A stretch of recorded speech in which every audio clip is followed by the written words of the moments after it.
Having two houses in Chicago side by side seemed like a smart move for me. I decided to rent one on Airbnb to generate some extra income.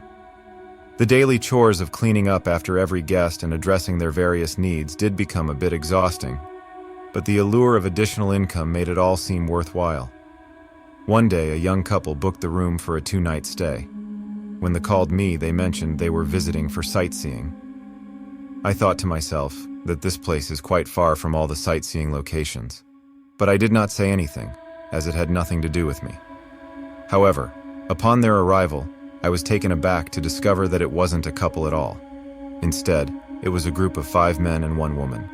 Their explanation was that the wife had canceled last minute, and friends had volunteered to join in, making the per-person cost more reasonable. Hesitant but not wanting to turn them away in the cold Chicago weather, I decided to accept their altered arrangement. As a customary act of hospitality, I typically brought a meal for the guests. On this particular day, I had prepared dinner for 2, assuming a couple. I handed them the meal and mentioned that I would get something for the others. After giving them the access code, they entered the house. I went back to my house a little weirded out but thought nothing of it. The 2 days would go by fast. When I reached back, I started cooking for the rest. I had to resort to using the induction cooktop as my stove wasn't working, which significantly prolonged the cooking process. After preparing dinner for the remaining 4 guests, I headed over to their place to deliver the meal. Knocking on the door and calling went unanswered. Deciding to take matters in my own hand, I input the access code and entered. Standing near the entrance, I looked around and shouted, "Hey, is anyone here? I got some more dinner." Surprisingly, there was no response. Despite the lights being on, indicating they weren't asleep, the silence was eerie.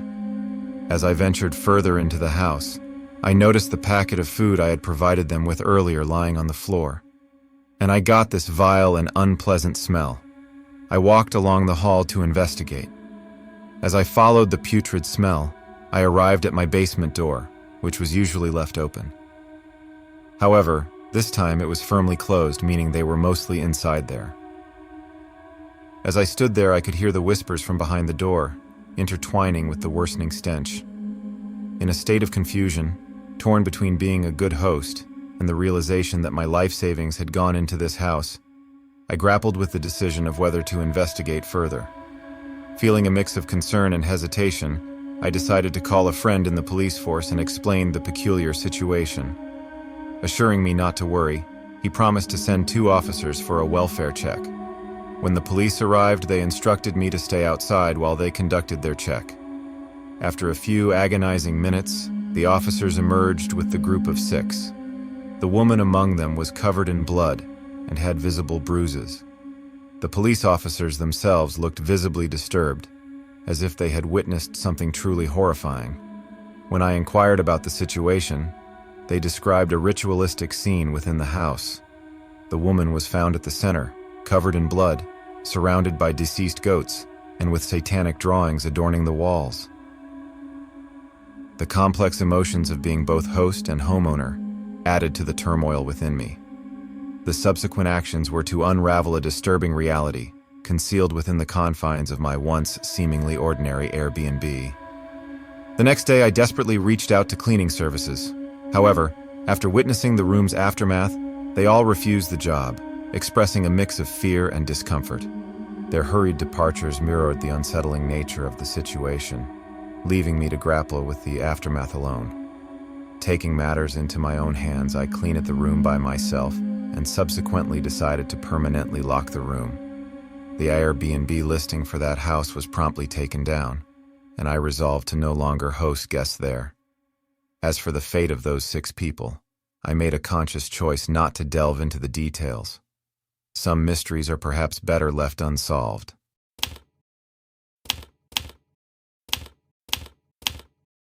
My fiancé and I were all set for a week-long escape to California, eager to immerse ourselves in the glittering world of Hollywood. Initially leaning towards a hotel, I succumbed to the persuasion of friends and ventured into Airbnb, despite the ominous tales that circled around such stays. My wife and I booked a nice Airbnb, It was pretty cheap compared to other Airbnbs around. I thought maybe the owner was competing with the other Airbnbs for more customers. When we reached the house, the owner promptly shared the access code, ushering us into a delightful residence adorned with a shimmering swimming pool. Stepping into the kitchen felt akin to discovering a hidden treasure, shelves filled with a variety of foods, and a warm note encouraging us to help ourselves. Amidst the charm, a few scattered wrappers and empty cans seemed like a minor oddity, easily dismissed in the excitement of our arrival. Days were a whirlwind of exploration, from the iconic Hollywood Walk of Fame to the tranquil shores of Santa Monica.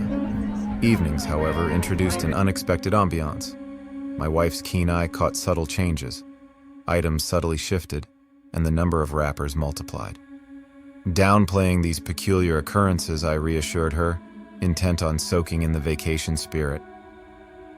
During the night, I heard peculiar sounds, as though someone was walking in the house. I shouted to see if anyone was there. I frantically searched for the light switch.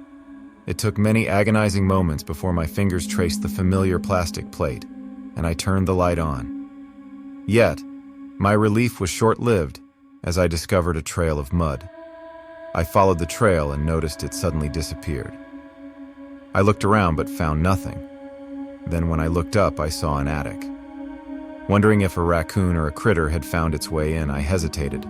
The fear of a raccoon attacking me discouraged me from exploring further. Morning brought a decision to address my concerns with the owner.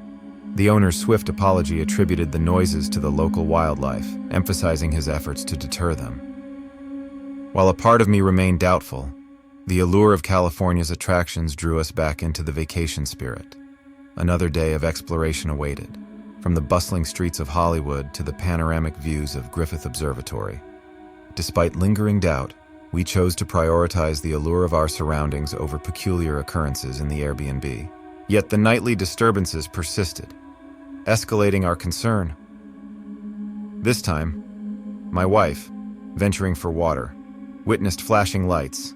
Sparking immediate suspicion of an intruder, she tiptoed back in the room and woke me up and told me that someone was near the kitchen.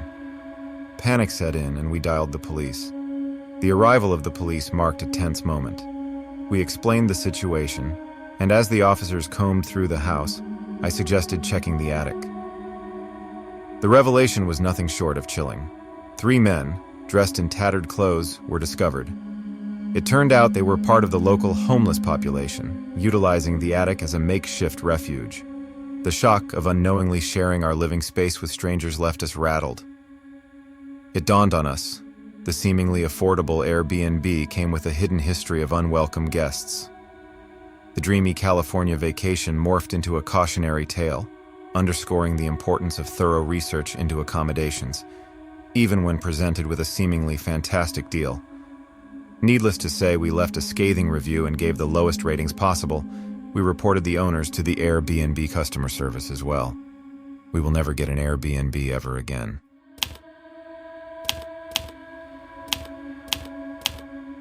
Our love for the outdoors brought my boyfriend, our dog Muffin, and me to the snowy wilderness of Alaska during winter. Seeking a unique experience, we booked a cabin in the woods on Airbnb, drawn to its minimalistic charm and lack of electricity, promising an unforgettable bonding adventure. The cabin welcomed us with its quaint simplicity, a rustic fireplace, wooden floors, and a panoramic view of the snow-clad trees made it a cozy haven. The atmosphere was serene, and despite the absence of modern amenities, we felt an immediate connection with the natural surroundings. Our afternoon was filled with laughter as Muffin frolicked around, his paws leaving playful imprints in the snow. The winter landscape invited exploration, and we ventured out, reveling in the peaceful beauty. The evening drew in, accompanied by an increase in snowfall and swirling winds. After an active day, we decided to relax on the sofa, reading books as Muffin dozed off on the wood floor. The tranquility of the moment was shattered when we awoke to an unfamiliar and deafening sound. Although seasoned campers, fear crept in as we drew back the curtains, only to be met with a blur of snow. After a few moments, Muffin, usually carefree, stood frozen near the entrance, displaying uncharacteristic behavior. Concerned, we called out to him, but he remained unresponsive. An eerie knocking echoed through the cabin, prompting Muffin to bark defensively. We did not even go near the door to investigate, because our instincts were telling us not to. The knocks gradually faded, replaced by the disconcerting sound of footsteps circling the house. The atmosphere grew tense as we heard someone walking just outside our cabin. Our senses heightened, we felt an unnerving presence. The footsteps ceased, and I knew for a fact that, whatever it was, it is right outside our window. And surely enough, an ominous tapping on the window followed. Fear gripped us as we realized something was right outside, attempting to gain our attention. Fearing for our safety, my boyfriend suggested retreating to the top floor, away from the ground-level windows. We ascended quietly, accompanied by Muffin, who seemed to sense the danger. Huddled under the blanket, we suddenly heard a large thump and started hearing footsteps from the roof. Our sanctuary had turned into a chilling nightmare. Footsteps traversed the rooftop, and the realization dawned upon us that there was a balcony in the room. Whatever lurked outside could easily access it, and all that's blocking it is glass and a thin veil of cloth. My nightmare became a reality. We heard another sound, and it was from our balcony. Muffin whimpered. My boyfriend clutched a lamp for protection. We prayed that the thin curtain was enough to shield us from prying eyes. After a while, we heard another thud and footsteps, which went quieter and quieter. Hopefully, whatever it was left. We were still super alert the entire night. Immediately, when morning came and there was little sunshine, I opened an inch of the curtains in the balcony, and I saw footsteps right outside. The snow hadn't fully covered the prints. My boyfriend came up running and told me that there were footsteps all around the house. We then thought to ourselves, how did it climb to the roof? Did it jump from a tree? The inexplicable events of the night left us perplexed and fearful. We wasted no time, seizing the opportunity when the weather allowed, to leave the cabin and its mysteries behind. Once avid campers, we now sought refuge in places with electricity, haunted by the enigmatic visitor that had disrupted our peaceful retreat. The questions lingered. Was it a prank, an animal, or something far more sinister?